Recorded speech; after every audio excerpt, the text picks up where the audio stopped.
Hello and welcome to Zamna's next webinar.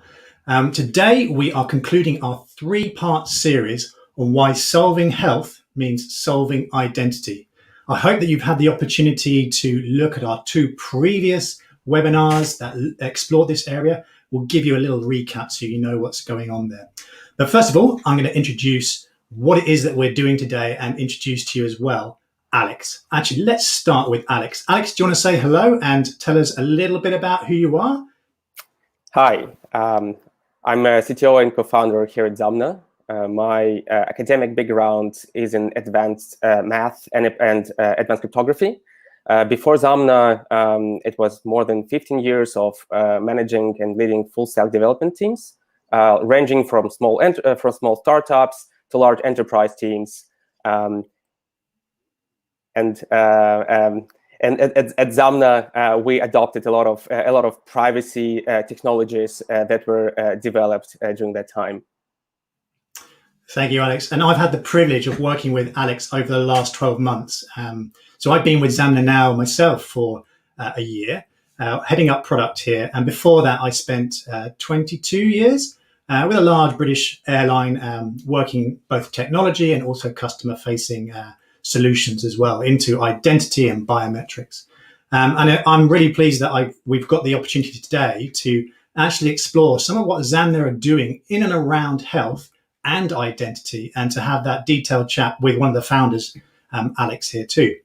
So we're very unashamedly telling you how our technology works today and why it is so important to understand what it can do and how it can actually liberate you as a travel provider or indeed a health provider too. We're going to explore that a lot more. But just in case you didn't actually get to see our couple of webinars that predated this one, we covered two key areas. One was a session with Simon Talling-Smith, who represents the Commons project and Common Pass, which you may well have heard about.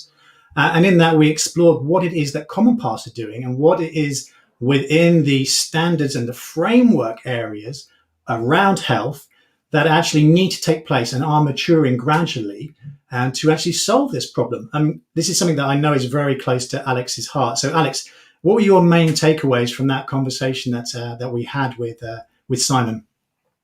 Yeah, I think that one of the major important challenges that we as an industry have spins around the rules that are imposed by the different governments all across the globe, and these rules are all different by their nature, and it is a long road still to come until we can harmonize all these rules, especially cross borders. And knowing how governments are usually slow to respond and slow to adopt the new approach, provides a major challenge for the industry. And I think that's why the work and the importance of this work that Simon does with Common Pass can't be undermined, because it provides the way for the industry to know precisely what any traveler requires to adhere to what rules, and provide a strict framework to address this challenge. Yeah, exactly that. Yeah, and it's fascinating to see in both our industries, Alex and myself, we've been very involved in setting standards and shaping standards as well. So we know from personal experience that this doesn't happen fast, but it is essential. So the challenge we've got for the here and now is how do we bring a lot of these needs to the market to life in a way that actually means that we can get travel going right now, even though the standards might not yet be mature. And we'll explore a little bit more about how we address that directly.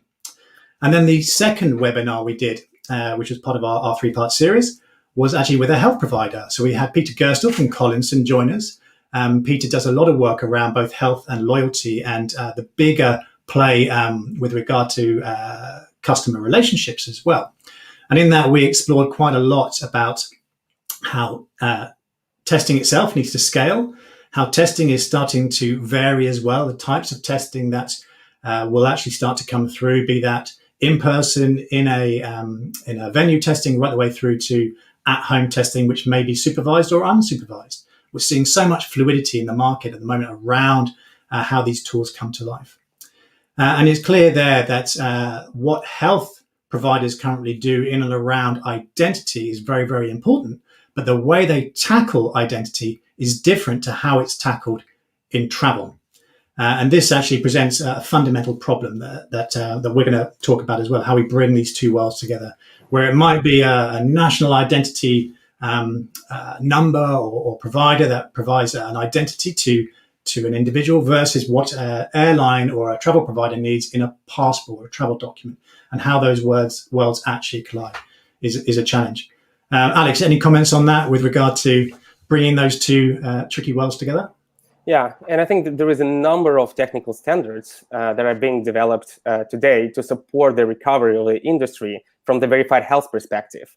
But it should be namely FHIR Smart or Smart Health cards, or indeed the upcoming ICAO VDS standards.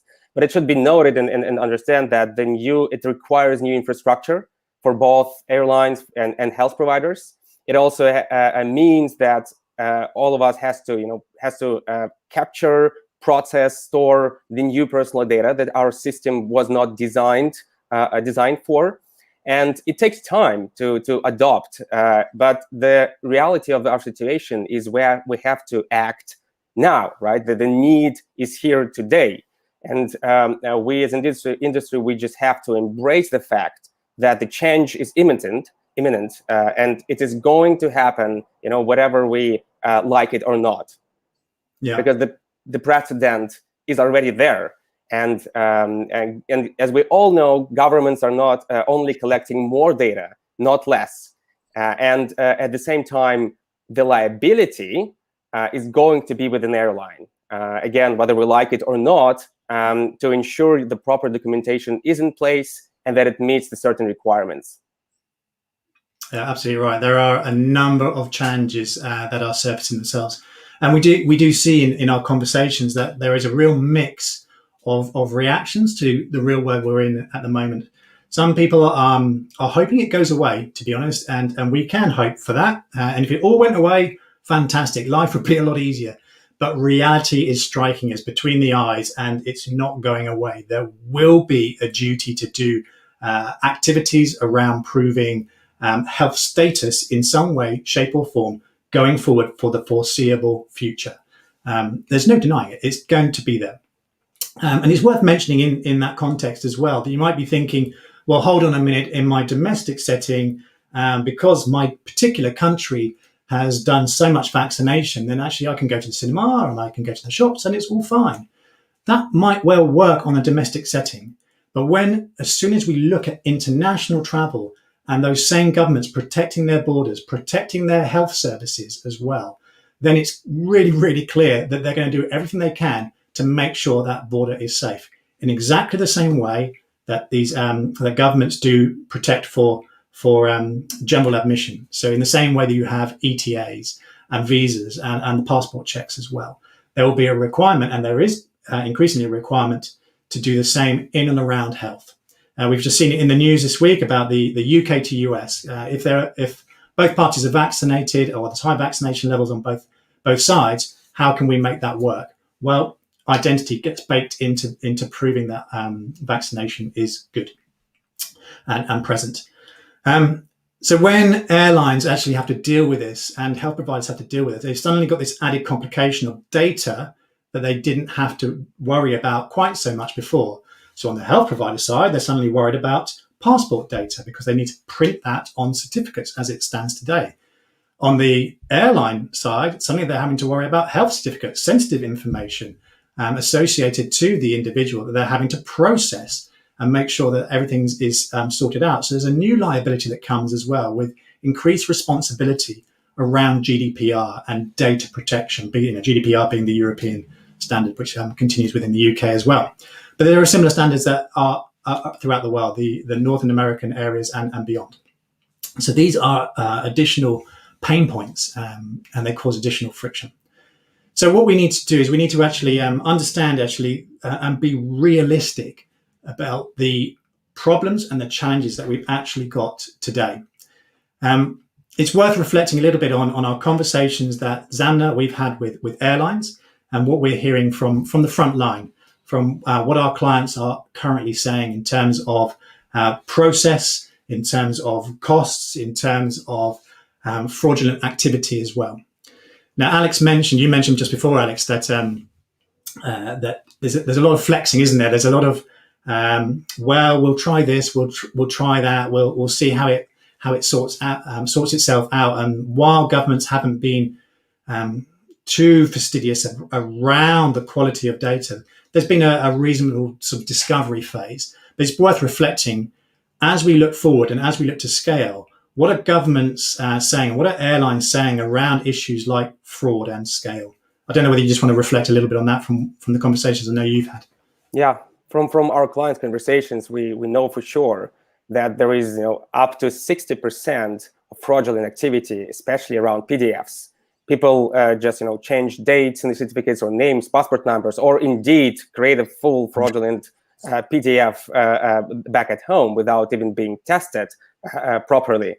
But as we discussed before, who is going to be liable for that, right? Who is going to be liable to check whether this data is correct or not, whether it's accurate or indeed bound to the verified underlying identity? And we know, as a 9/11 was a precedent for API's data collection, the COVID is just a precedent to start collecting health data. And if it's not a COVID, it's going to be other diseases, other pandemics, and the infrastructure we're going to build as an industry and that we're providing is going to stay. Yeah, so there's a window of opportunity there, isn't there, to actually get it right first time, in effect. Yeah, because before COVID, the identity for airlines truly was a nice to have as opposed to need to have. But with COVID and with the fact that the health status is actually the identity problem, because the health certificate has to be bound to verified identity, otherwise it's meaningless and can't be verified. Yeah. So let's talk about then the response to this challenge and understand what it is that needs to flex. Because we can see, let's be brutal. Let's say it how it is. We can see a car crash coming. Really, we are completely aware that the industry is desperate to recover. Revenue is at rock bottom and needs to increase. There's just no shying away from that. Costs have got to be looked at very, very closely and scrutinized. Only spend on what is going to deliver actually value back to the parties involved. And when we look at that in the context of then trying to scale as well and scale an operation, suddenly we can see there's a conflict there.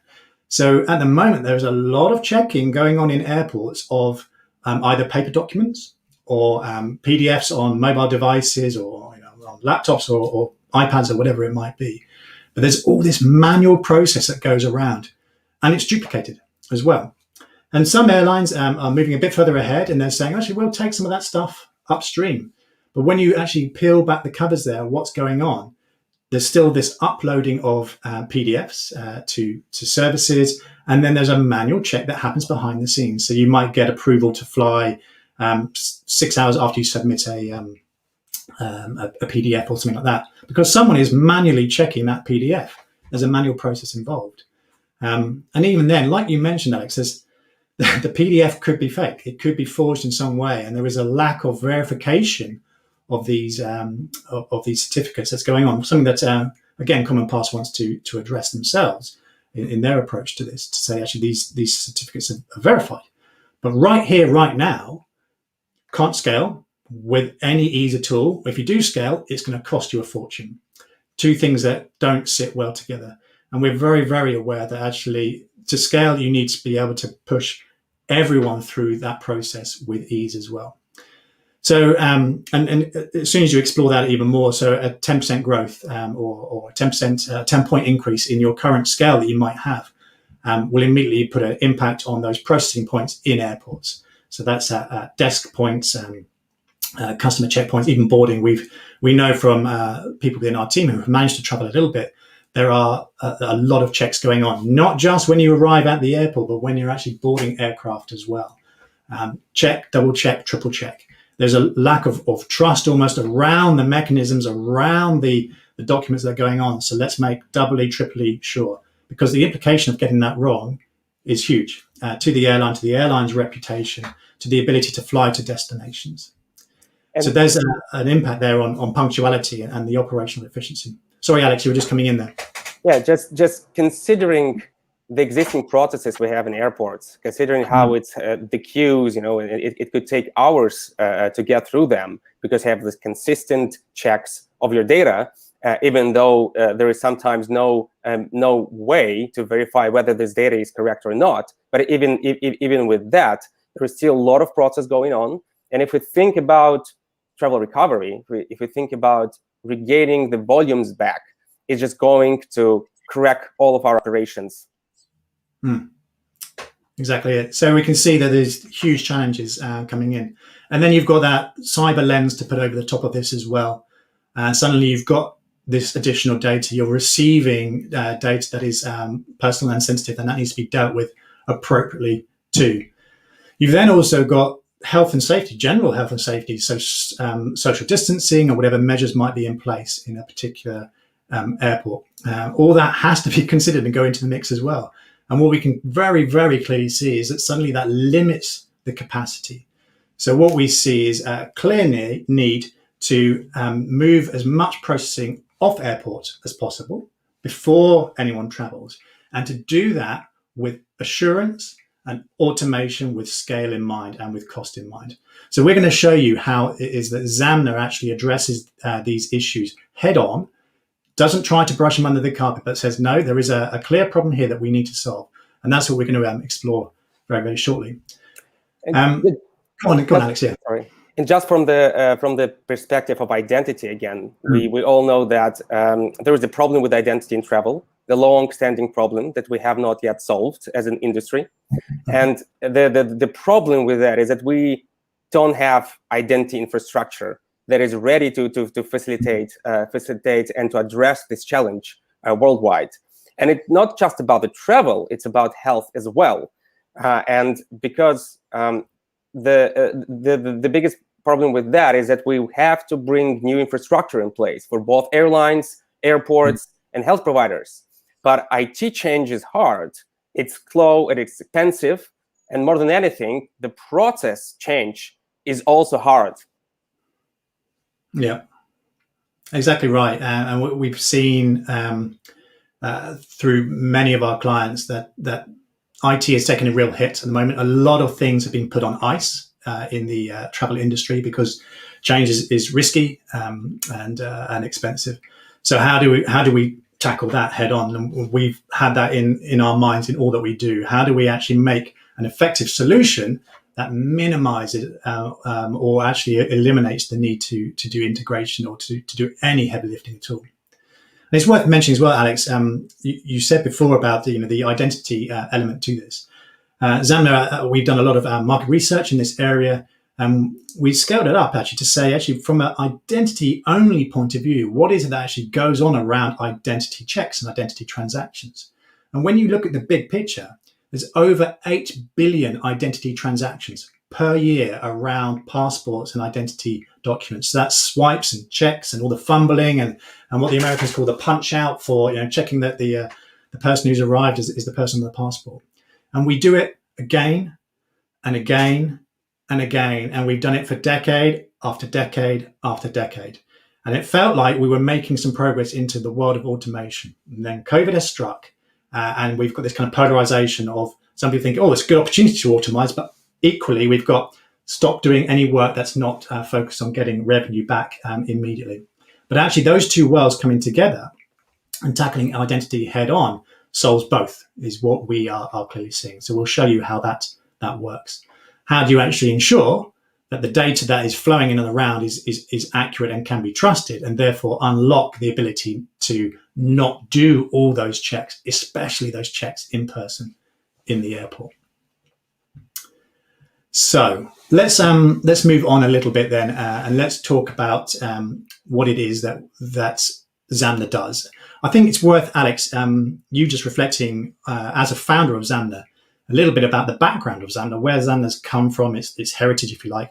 its values, its principles, why it is that you stay up, and I know you do, very late, working very hard to ensure that we've got these amazing products that we're going to open up in a moment. So give us a little bit of background to Zamna as to why it is that we are different from everybody else. Yeah.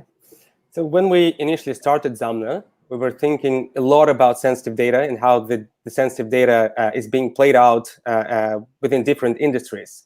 And we realized that it's not enough today, to have sensitive data, to put this sensitive data in the black box, build very high security walls around this data, and pretend that it's not going to be hacked, that it's secure, right? We know for the fact that if there is some data somewhere stored, it is going to be hacked. It's just a question of when. It's not a question of if. So initially, we addressed the problem coming from the first principles. And we realized that the best way to keep any sensitive data safe is actually don't have this data at all, right? And we're looking to how we can flip the model.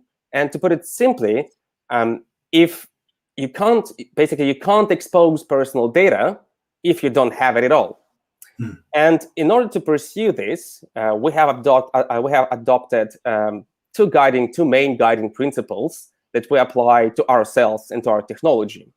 And the first one being that Zamna never sees, never processes, and never stores any open data. And the second one is a guiding principle of decentralization, that there should be no single source of truth, no single point of compromise, right? So Zamna doesn't become this source of truth, so everyone rely on Zamna, and we can do something dangerous with that. So the core of our Genesis technology allows to verify sensitive data that airline receive as part of the checking process, namely passport data, health data, and to verify this data without ever exposing it to the outside world. Keep it to themselves because they are obliged to collect this data, but there is no need to expose this data outside in order to verify it.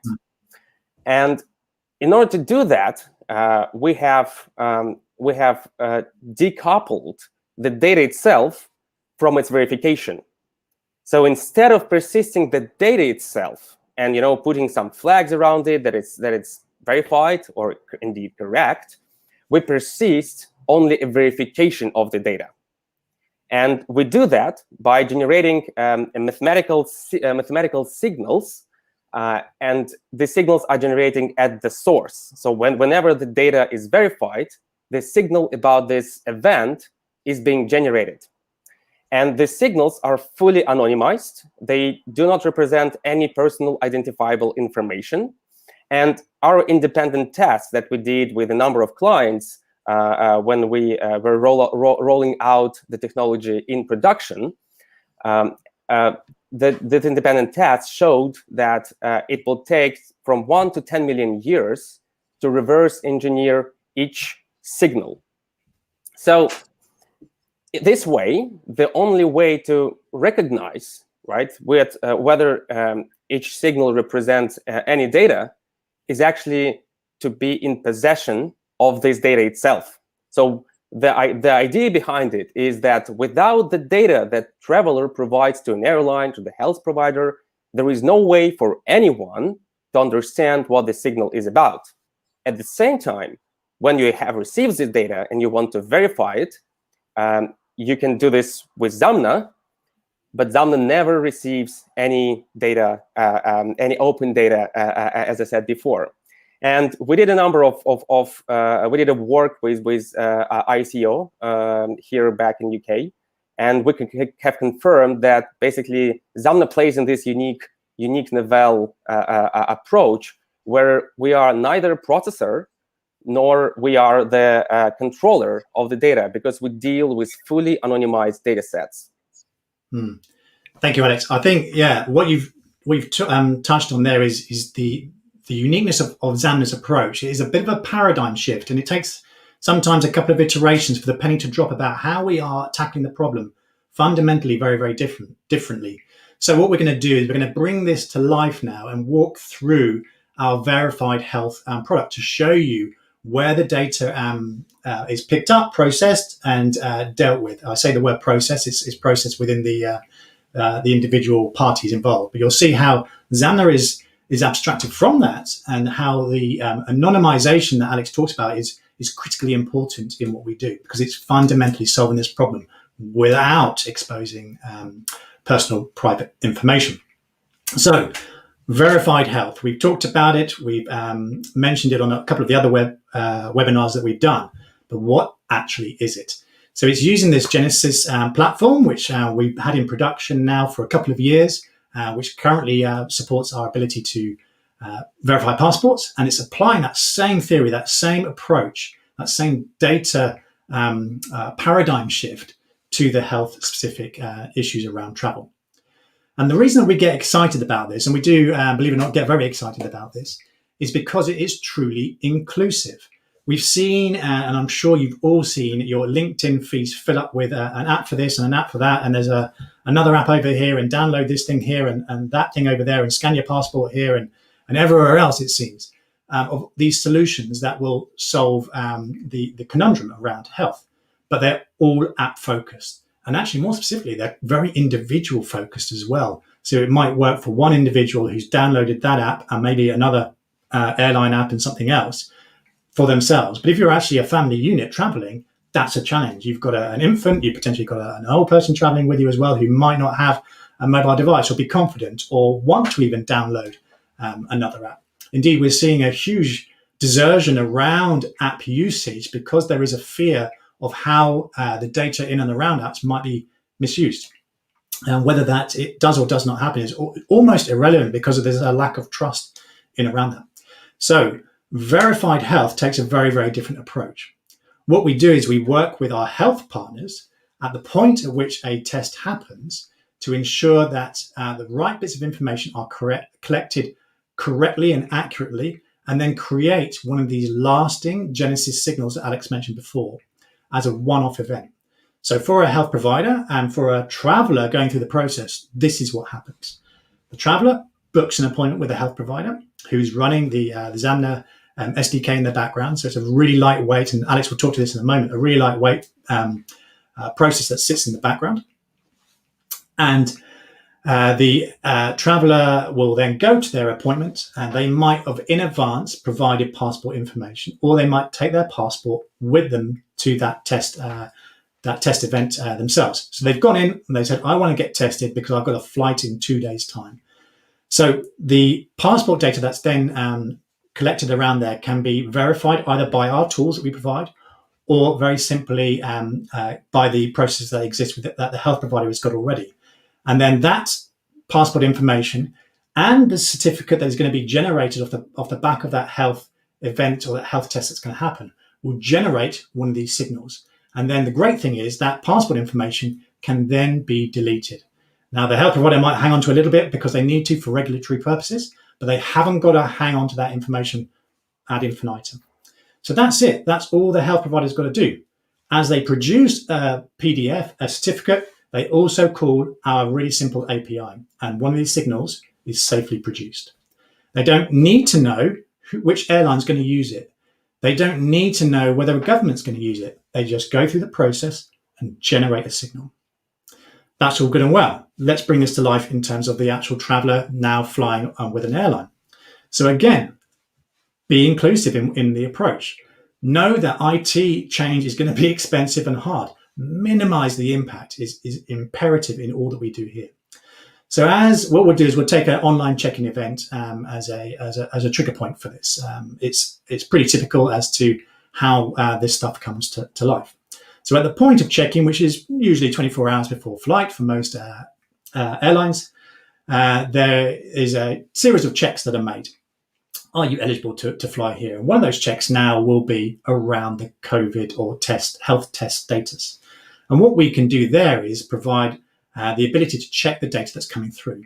So very simply, the customer just has to supply a certificate number, a date and time at which that test actually happened, maybe a supplier information as well, if that's relevant to the actual scenario. The airline collects that alongside the advanced passenger information. So that's the passport information the airline's already collecting. It takes that information, and rather than sending it to someone, via a PDF or whatever it might be to check manually, they run against our verification API.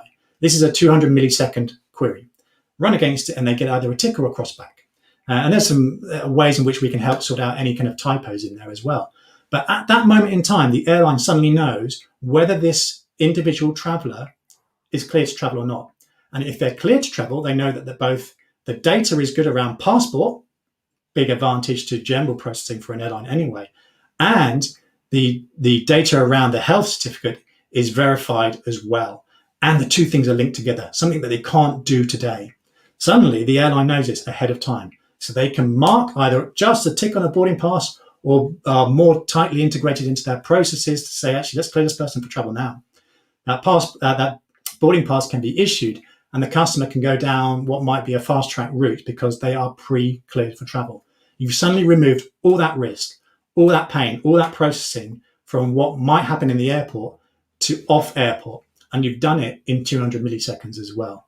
This is what changes the game. This is what unlocks travel. This is what unlocks scale. And this is what verified health provides. So it's great because it means that someone who's got the data, as Alex mentioned before. So if you think about a family unit traveling, okay, right, we talked about apps before being one person specific. I've got my family traveling. So I've got a wife and 2 kids, 4 passports. I'm going to have to put those passport informations into the website. Anyway, so now I'm just adding a few extra bits of information around the health certificate. Really, really simple. 2-3 fields for each individual person. And suddenly, my infant who can't type on the keyboard has been verified to fly. And whoever else who might not have all the information to hand is verified to fly. And the airline knows it. So the whole family unit can be processed ahead of time at speed. That's the inclusive element that can come to life. What's more is actually, depending on who you are as a travel provider, you might actually provide these services through other digital connections. So it could be through chat, although I wouldn't recommend putting personal information in chat channels, but it could be through support calls, call center calls as well. It's not uncommon. There could be other integration routes through other suppliers as well who provide information and provide custom flow to airlines. What the airline can suddenly do is actually have this verification. It's almost like a force field that sort of sits there, that as data comes through, they can say for each and every customer, yes, you're clear to fly. No, you're not. You need to do a manual check because you're not used the verified health system. Or actually, there's a couple of tweaks we need to make, and we need to just check that your passport's right, or check that the expiration time of that test is right as well. And you're able to do that up front. And suddenly that fraud issue is taken away because the individual who might be trying to manipulate the data of the test that they did a little while ago suddenly can't manipulate. So you've taken away that huge element of fraud because you've got this verified data throughout all that goes on, and you know ahead of time. So I get really carried away when I think about this because it's so easy, it's so lightweight, and it unlocks so much. Alex, I've spoken for far too long. Bring some other detail to life here. Sure. And especially I wanted to add that the testing at home, it also unlocks travel. I think the verified health addresses one of the main challenge that the health applications have today. It's a problem of scale. If you think about these applications, traveler has to have mobile phone, a smartphone, a decent one. He has to download and learn yet another app, and it all creates challenges for adoption, right? And challenges for adoption creates problem with the scale. Now, when we talk about verified health, it should be noted that it's not yet another app. There is no mobile application involved in the process at all. There is no new processes for travelers because they do what they do today. They just, as you said, they go to the health provider, they do the test, they receive the certificate by the PDF that happens today, and all they have to do, which is new, is add only these few additional fields, and suddenly they are verified to go. They are fit to travel. Now, all of that, as you rightly said, is done in the world of verified health with the minimum required infrastructure. There is only one API call for the health provider to generate a signal, and there is only one API call for the airline to verify the data. And as you said, there is no integration, no direct integration involved between the health provider and an airline. So we leverage the existing infrastructure and processes that are already there and were there for a decade. Given that there is no new process for travelers, the actual deployment of the solution takes a couple of days, and you can run it in a week at scale. Again, because there is no new things that travelers need to think of, need to do. And that unlocks the scale because, again, there is no mobile application involved in the process. So in that perspective, what the verified health provides is that your certificate is verified, your passport data is verified, and identity binding is verified as well. And all of that done pre-airport using existing infrastructure and no apps. And what it means technically, that as an airline can get their operation back to where it was pre-COVID. And all of that is done in a privacy-preserving way, as we discussed today, because identity data is fully decoupled from the health data. And as we said before, there is no data at all. It's only a verification of that of those data sets that are being persistent. And providing that, there is basically no PI exposure from both health provider perspective or from the airline perspective. Yeah, thank you, Alex. It's kind of interesting as well because again, I get excited. I must slow down for you guys. When I think about the other sort of testing that we're seeing coming through as well, there are different flavors we can bring to life too. So we've seen an increase in at-home testing, which is either supervised or indeed unsupervised, depending on when that test takes place. So we recognize that, and we can fit verified health to whichever mode is actually going on that unlocked scaling effect. So if it's just about ensuring that certificate alone is legitimate and solid and verifiable, then we can do that. If it needs binding to the identity, then we do that as well. Indeed, when we look ahead, and Alex and I were just talking the other day about vaccinations, we can see vaccinations being key to going forward, and in the short to medium term more so. When you think about vaccinations and what's going on with that, then you immediately associate that with identity as well. In the same way that visas are or indeed ETAs are dealt with as well. You want to link that to an individual. You want to know that this vaccination belongs to this individual, and it's not just a sticker I put on my social media profile. There's a bit more substance to it. That's how international borders will be protected. So when you bring that to life, then you can see from what Alex just described that it's really, really important that we link identity to that, and we have the ability to do that with ease. So we can do that too. And yeah, this is what unlocks the scale. This is what is imperative in our mind to get to that point of scaling. Stop inventing new processes, stop putting new blocks in the process, but actually look at what you've got in terms of process, maybe even minimize some of the process steps you have today, and bring in identity as the key to unlock both the health and travel in effect. You've suddenly got this position where you've not just solved health, but you're solving your identity data as well. Really, really unique proposition from that point of view, and so easily accessible. From a cyber point of view then, Alex,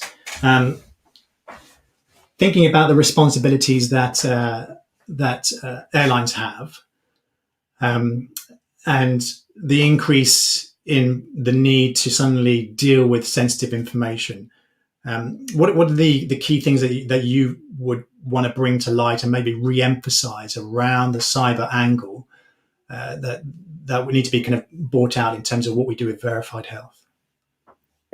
The thing with sensitive data, especially around health providers and airlines, is the fact that sometimes it's a mandatory rule to store this data for at least a certain amount of time. And what it means that the cyber risk goes up immediately.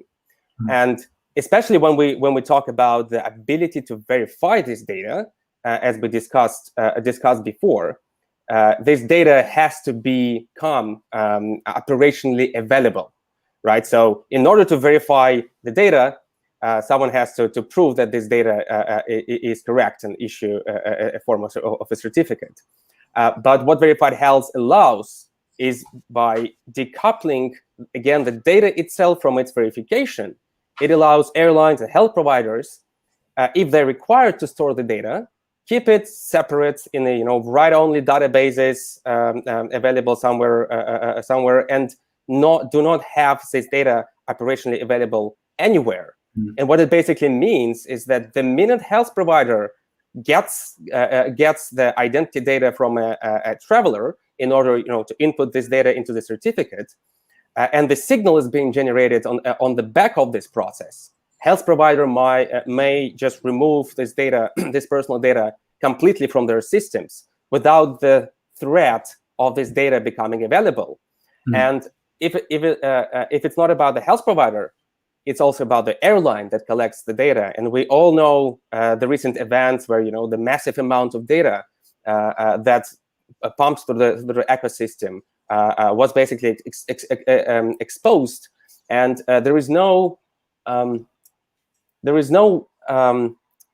way to say that this data is not going to be exposed ever again.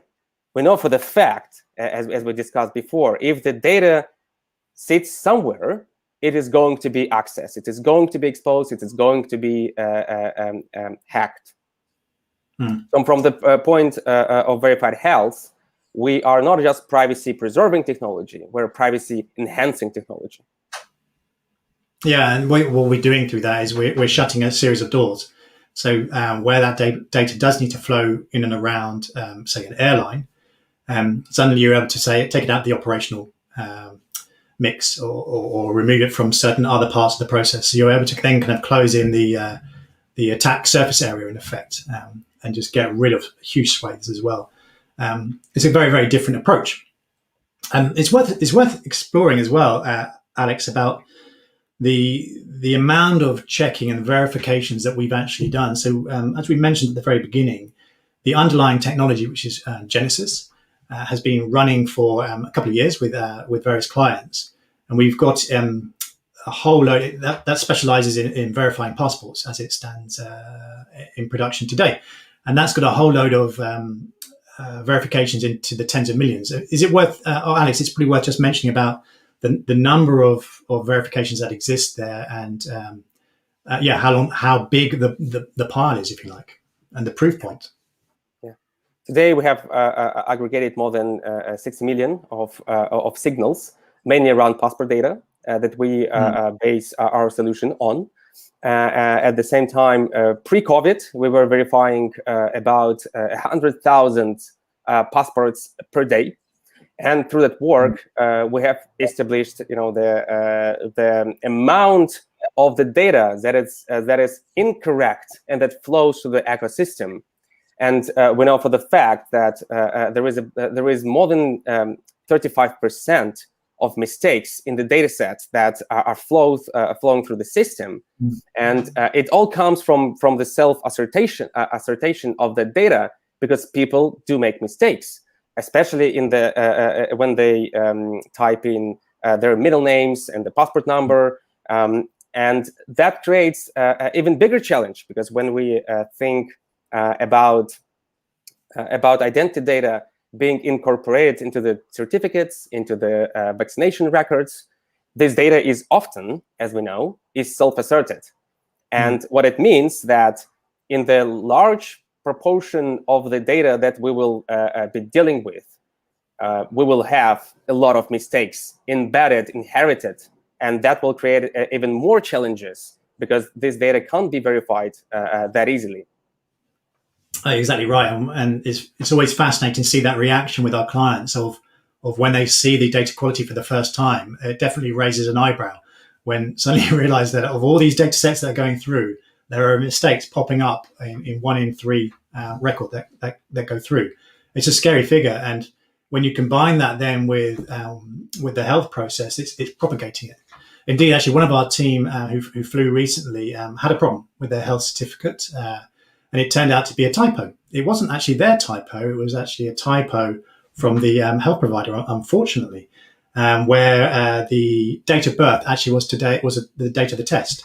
So apparently, our colleague was flying at the age of 3, according to the health certificate that was produced. But that immediately caused a problem actually in the airport, saying, well, this isn't right. And there were phone calls. So there was cost to the airline in terms of processing this anomaly and getting that sorted out. There was a cost to the health provider as well in actually saying, yeah, we made a mistake. We need to reissue that certificate correctly. And obviously there's a cost to the individual, our colleague there, in terms of their customer experience, their stress levels as well of, am I going to get on this flight? Am I going to be able to travel or not? And it was all left down to that last minute because of a innocent data error. And let's be clear, most 99.9% of these data errors that occur are innocent mistakes. They are just a typo, a misread, thinking you know exactly what your name is in your passport without looking at your passport. We think we're all kind of pretty perfect on that, but the reality is that even those of us who work in this industry do make these mistakes innocently. And the repercussions are huge and very, very costly. And this is what we believe we can take out, or we know we can take out of the equation. We can suddenly say with certainty that the quality of data set X or Y actually is spot on. Therefore, airline or travel partner, whoever it might be, you can make decisions on that data and drive efficiency straight away. Stop double checking data. Know that data is accurate at the outset, at day one, and then trust it. That's what we unlock. So, we talked about how our technology has actually been in production for a number of years. We've talked about the millions or tens of millions of signals we've actually got as well. So we've got an open invitation to the audience today as well to come and partner with us as well. Like we've said, we can integrate with utmost ease. It's a matter of days, not weeks or months. And that is in stark contrast to some of the app approach that we've seen take place. There might not be integration cost, but there's suddenly you've got the ability to scan QR codes. It's an infrastructure cost that comes through. There are so many hidden costs in and around both process and technology to a lot of to all the other solutions. We believe we know we are quite unique in our approach, where we dovetail with your existing processes and just give this assurance. So we've got an open invitation to health providers and travel providers alike to come and work with us and partner with us. So it's part of our mission as well to solve the issues that we have today. So we've got this invitation actually to help restart international travel and to do that at scale, realistic, manageable, cost-effective scale. We're absorbing the costs of providing providing a free implementation for the next 3, just the next 3, either airlines or health providers who want to move into that digital future of solving health and identity. So that's open to you. Please do get in touch. You can email us at hello@zamna.com. Come to our website. Indeed, get in touch, and we can also give you our ebook as well, which does a deep dive into verified health, how it works, the principles that we've been talking about today as well. And we love to discuss those opportunities further with you. We know, and we are very confident that we can do this at lightning speed. We've proved it. We've done it before. So we want to bring the world along on this journey to say there's a different way of actually tackling the identity and data and health challenges that we've got today. And actually, it's really, really easy and fast and effective.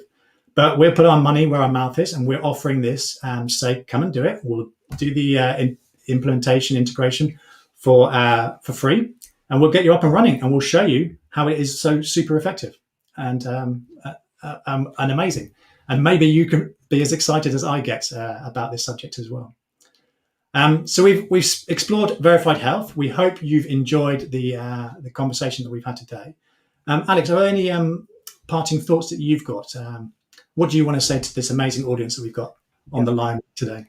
Yeah, I have to say that as we discussed, the car crash is coming, and there is no other solution on the market that is able to tackle this with speed and with scale.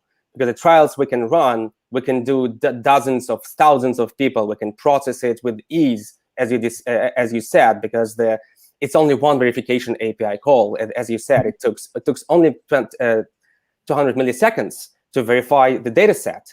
And what it does, as we discussed, is unlocks the scale that we need today, not tomorrow, not in a year's time, not in 2 years' time. We need it today because summer is already here. Exactly right. Fantastic, Alex. Thank you so much for your time. I hope you've enjoyed it as well. It's good to spend time with Alex. I highly recommend spending an afternoon with Alex. He's a really smart cookie, let's put it that way. We'll be having more webinars from Zamna in the future. This concludes our immediate series of 3. As mentioned before, there the 2 previous webinars focusing on Common Pass and on what Collinson are doing are available on our website as well. So please do check those out and get in touch with us. We'd love to take this conversation further. But for now, we'll wish you adieu, and we will, I'm sure, see you all soon. Thank you so much. Thank you.